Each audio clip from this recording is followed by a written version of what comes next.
Okay, hello. It's been a while.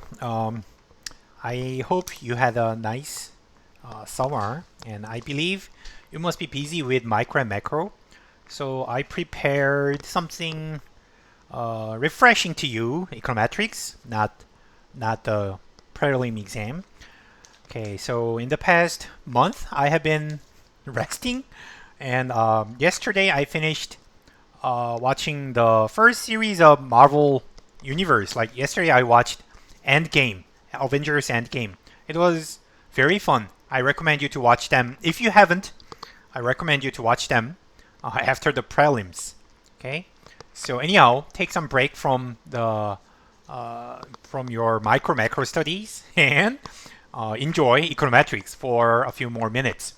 So I'm sorry for being late, but I believe you don't mind it, right? Does not matter that much. So let me tell you first. So I understand now. When I read the homework myself, I found that it's very confusing. But what? So I'm telling you this. So first of all, as you can tell from the question, this is the simplest possible example of the test we learned in class, right? Basically, how to test exogeneity of an potentially endogenous variable is the easiest example we can think of, and everything is simplified. One-dimensional endogenous variable, one instrument, no other exogenous variables. Still, the algebra is quite confusing, right? So it's not that difficult. It's not difficult. It is just tedious, right?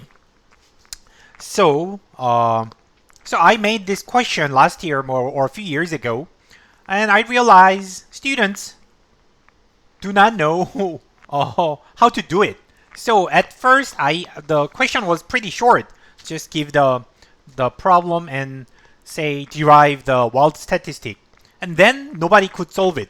So I add a few hints, like like in the homework. Let me show you. So for example, if you look at this, like this is the original question, and in the first version many years ago, there is no such thing like this, and I did not give this hint, this hint. I just start from here, something like this, and then nobody could handle this. So, like every year I add something, like I add this sub question to give a hint. So this is so it's homework is updated, and what I updated last year was this line. I added this line last year, but I just realized that this year I realized that this is more confusing. So anyhow, this may not help, but so let me let me go through all the questions in a more natural order. So I'm not following the question numbers A, B, C, D, E, but I will just explain the problem and how to do it. Okay. So the basic setup is like this: one-dimensional and mean zero. Every variable is mean zero, dependent, independent variables, and instrument z. And we would like to test if x is exogenous or not.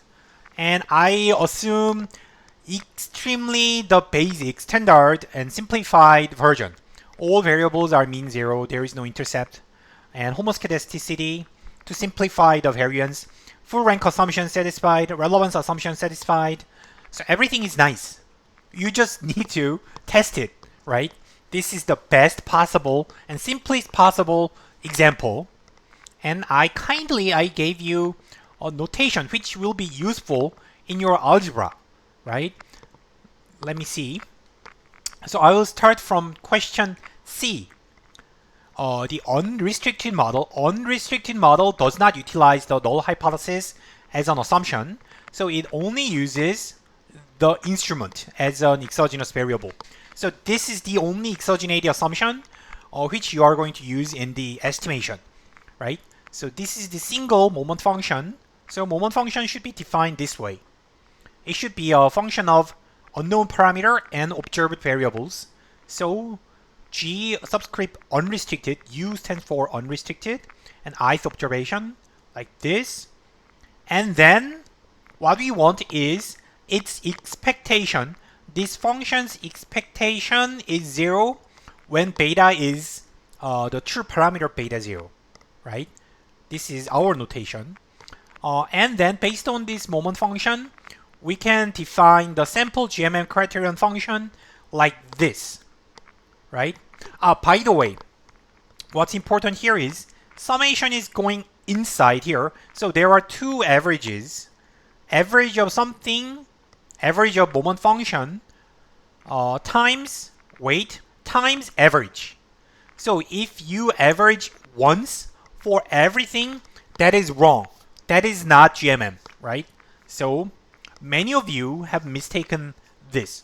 So it's quadratic, or about the weighting matrix, both sides are averages of moment function, right? It's not average of everything. Like two averages, and they are weighted, okay? But in this example, you don't need to worry about the weighting matrix. The intuition is clear. Only one moment function for one unknown parameter. So it's a simple problem. There is no weight. You don't need to weight the moment function, like moment conditions. You this is the intuition. The reason why we considered weight is because there are more moment conditions than the number of parameters, and also we proved this result in the previous homework, right? So just citing that result would be the best, right? Anyhow, so from here, once you get here, you already have the moment function, so you can plug this into here. Then it is easy to show this result. Anyhow, it is the standard IV regression result, IV GMM IV regression estimator. So this is the result. Either you can just do the algebra, or you can use the previous result from the GMM theory. And then if you plug this answer, this minimizer, back into this form, then you will get 0. Obviously, because one parameter, one moment condition, so one parameter is sufficient to make one moment condition equal to 0. So that's the intuition. So its minimum should be 0. Should be 0. Okay. And also remember, because everything, all the conditions are all the basic assumptions are satisfied. Relevance assumption, full rank assumption. So we don't worry about anything else, and our intuition holds here. Okay, then, what we want is not beta, but we would like to test exogeneity of X. So we are going to, in the end, in data, in practice, we are going to calculate epsilon this way. So y minus beta hat X is the residual. So residual is a kind of estimator for epsilon. So we take average of X epsilon, which is kind of the covariance, sample covariance between X and epsilon, right? We denote that as R hat, restricted, estimated restriction, right? We estimate the restriction, which is either 0 or not. We are testing if this is close to 0 or not. So then, what we need is, you remember, the wild test statistic is based on the unrestricted model. So we calculate this based on the unrestricted estimator, and we need to derive its limiting variance, asymptotic variance. So we would like to show that it converges in distribution to a normal distribution, and we would like to find the variance, right? That's not that easy, just tedious, right? So I'm going to simplify a lot of things. First, the standard method, like a plug in y, like into y, you can plug in x beta 0 plus epsilon, and then beta 0 will be factored out, and you have this guy. And when we do these kind of things, remember, epsilon is the main randomness we are interested in most cases. In most cases, epsilon is the main randomness we have to handle. So all the other things like x and z does not cause much problem because we observe them, right? So we would like to isolate epsilon. So first, I rewrite beta hat this way to be explicit about epsilon, and then plug that back into r hat. So plug that in here, then cancel out, a lot of things cancel out, and in the end we get this form, right? So what I see here is one epsilon is multiplied with x, and another epsilon is multiplied with z. And this is a kind of coefficient of the second term, which depends only on observed variables. And then you can rewrite this as like kind of a matrix form. So this multiplied by 1 and this multiplied by this guy. And the reason why I'm doing this is I wanted to show you this form is very similar to what I gave you in the first two questions.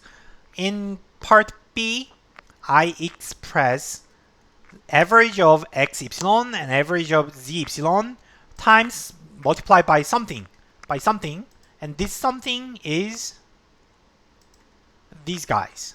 The first coefficient is 1, and the other coefficient is this guy, which, as I said, which is not a big problem, right? So you could see this, right? Once you get here, it's automatic. Pretty simple techniques. First, by the way, in studying hypothesis testing, you have to be careful whether you are using the null hypothesis or not. From here, to derive the limiting distribution, we have to use the null hypothesis because we have to understand the behavior of x epsilon, this guy. So to do that, we have to assume this. So we are going to derive the null distribution, asymptotic distribution under the null hypothesis. So you have to write this. You have to explicitly write that this convergence is true only when the null hypothesis is true, right? So here you have to be clear. Up to this point, I did not use the null hypothesis at all. You don't need x epsilon is 0 or not, right?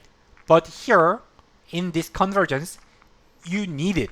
I need this assumption. So then you have to say that under the null hypothesis, you have this convergence. So under the null hypothesis.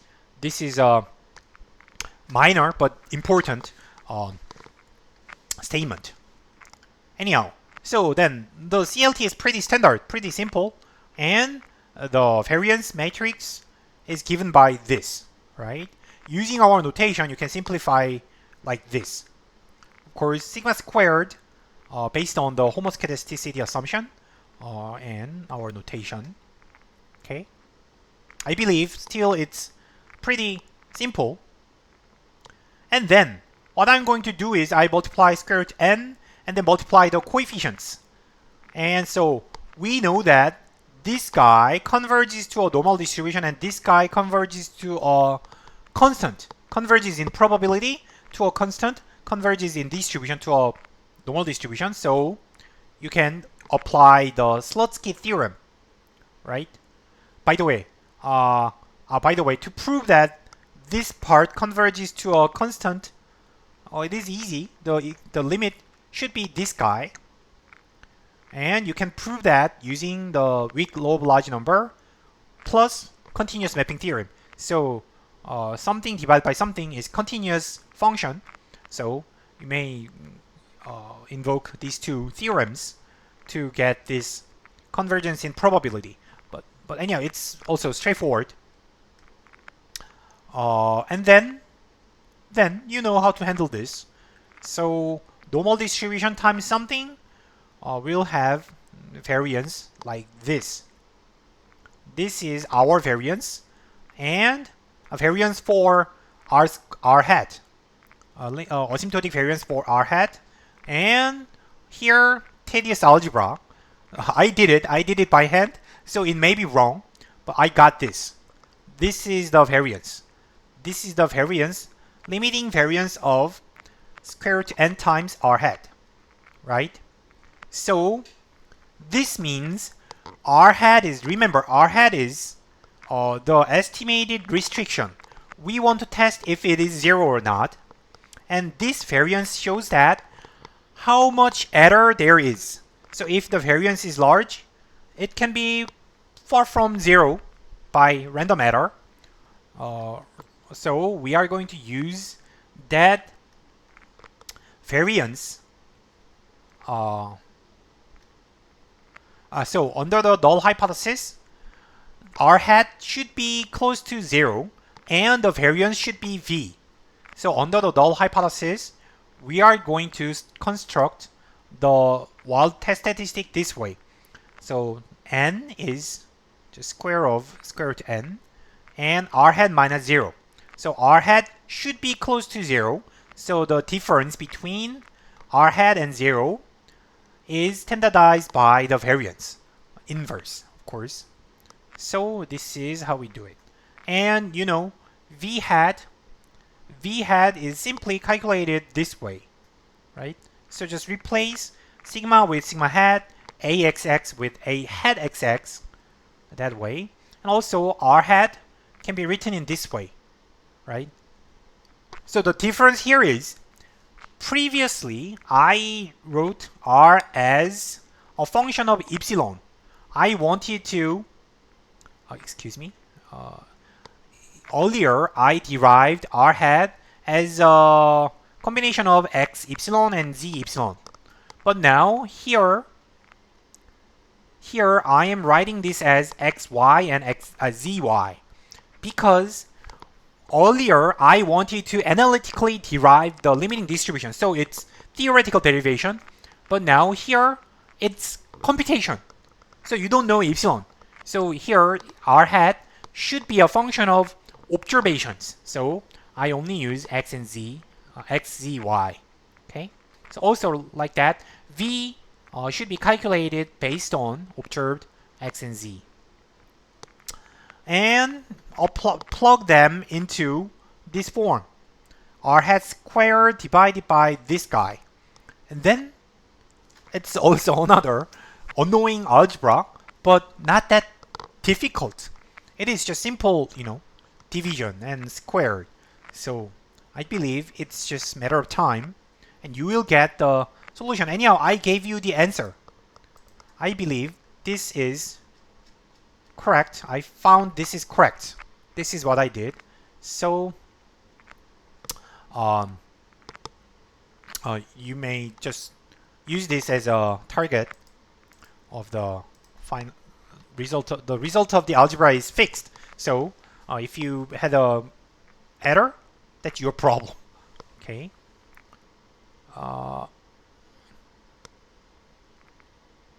And then now we go to the restricted model.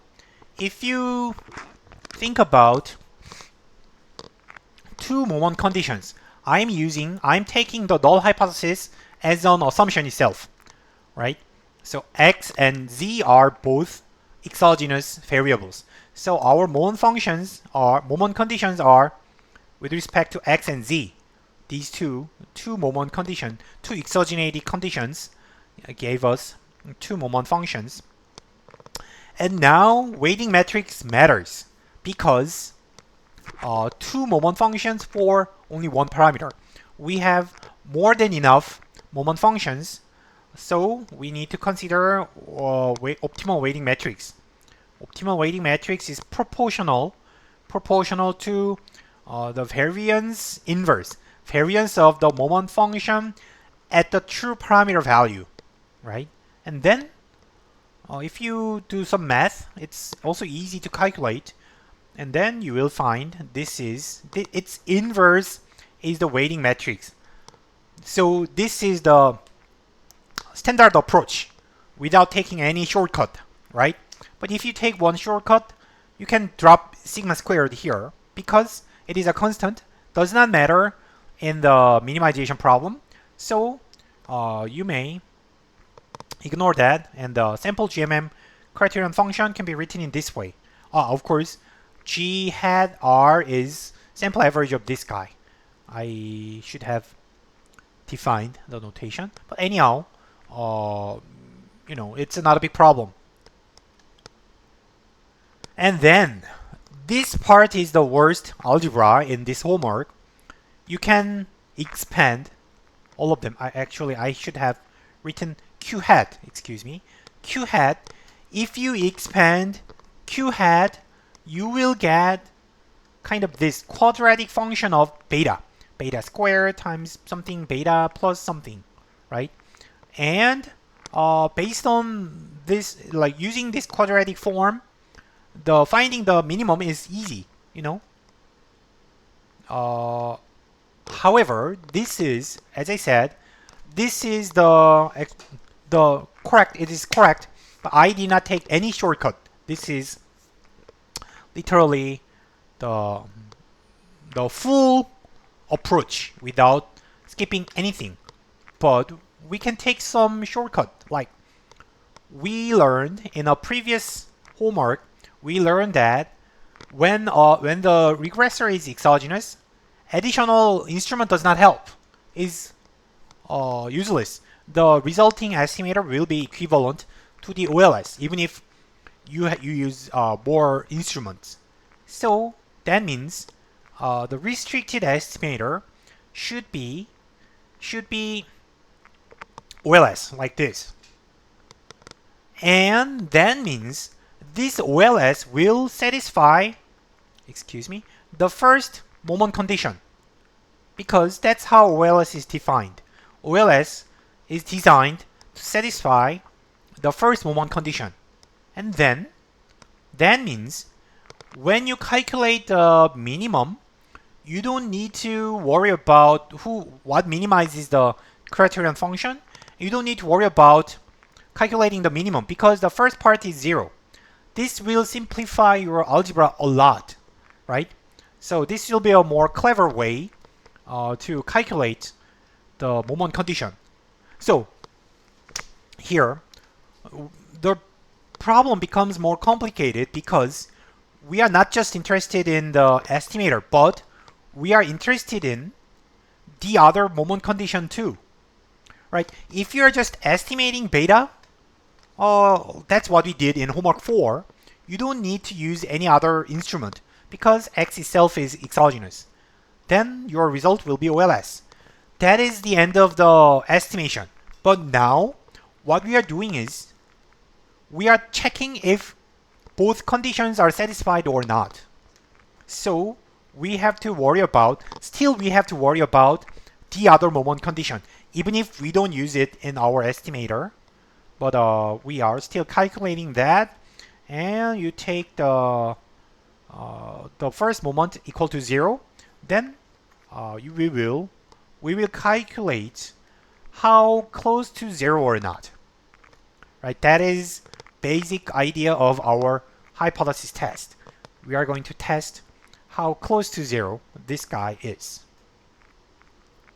Okay, that is the J-test, or the criterion-based test. Right? J-test compares the minimization under the restriction, under the null hypothesis, versus the minimization without the null hypothesis. Right?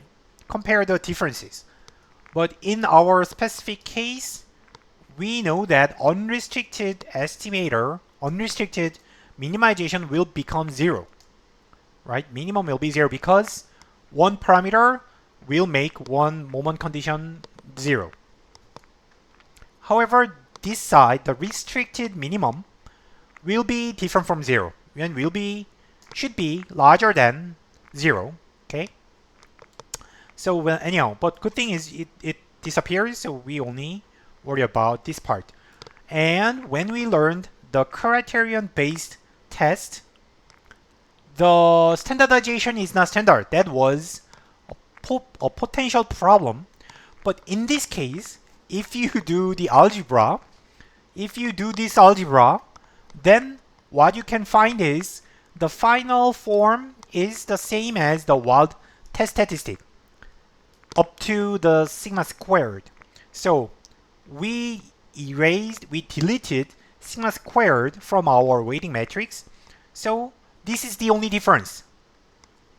Except for this sigma squared, this result will be identical to the wild test statistic. So we know the limiting distribution of wild, so we can use that knowledge to standardize to obtain the limiting distribution of J test statistic. That is our result. And another thing you can find here is, okay, let me show you the question. So we learned this is the wild test statistic, and we know this will converge in distribution to a chi-square with degree of freedom 1, because there is only one hypothesis. And as I said, if you calculate the minimum algebra, if you do the algebra, you will get this. A lot of terms will be cancelled out, and the only difference is sigma squared, right? Because we dropped sigma square from the weighting matrix. And then, okay, so the standardization requires the sigma squared here. And what you can learn here is J test, the criterion test, equals the wild test. This is true because everything is linear.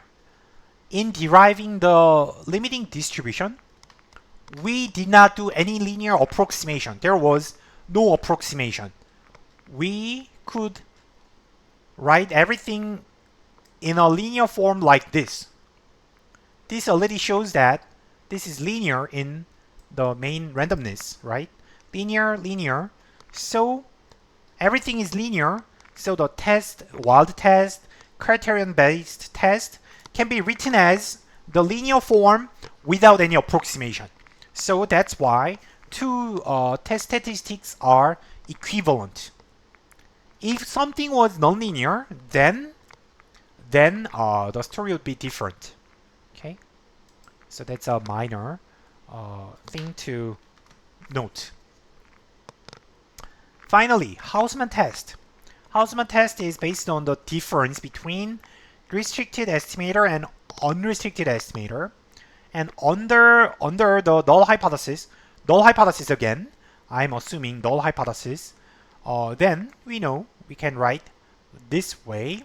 And that means when you take the difference, again you can write the difference as a linear combination of two major randomness, right? X epsilon, average of X epsilon, and average of Z epsilon. And then we can use the result we derived in question A and B. Now in this case, B hat is this guy, C hat is this guy. Okay? So not a big problem then. And we know they are converging in probability. And the Slutsky theorem will give you something like a variance H of this form. Right? I did the algebra by my hand, and I believe this is right. Right? So you can do the same process as I did in the wild test. And then if you know this variance, then your Hausman test statistic will take this form. So difference quadratic standardized by variance matrix, and you multiply the square of the convergence rate, n, right? Also, you can show that if you plug in this guy here and beta hat, then you can show that this Hausman test equals to the wild test. So they are identical. You can do that with algebra analytically. But here, a better, so I just wanted to show you this is how you can calculate the asymptotic variance of beta r minus beta u. So uh, remember, you have to recalculate the variance of the difference, but the Hausmann equality is easier to use. Like instead of calculating the redoing the Slutsky theorem, you can use separate variances, variance of IV regression and variance of OLS, and take their difference. Then you get the same variance. The Hausmann equality is proven by doing this simple algebra. Okay. Okay. This is it. Let me tell you. Okay. So there is nothing special. It is, as I said, I understand the algebra is not easy, but also you should understand that this is easiest possible example, right? I cannot make it even easier at all. There is no easier example in this chapter. So if you have any questions or difficulties with algebra, I can help you with that. Let me know. And I'm going to review the final exam soon. Right? Okay, and good luck with your prelims. And let me know if you need any help. Okay, bye. Good luck.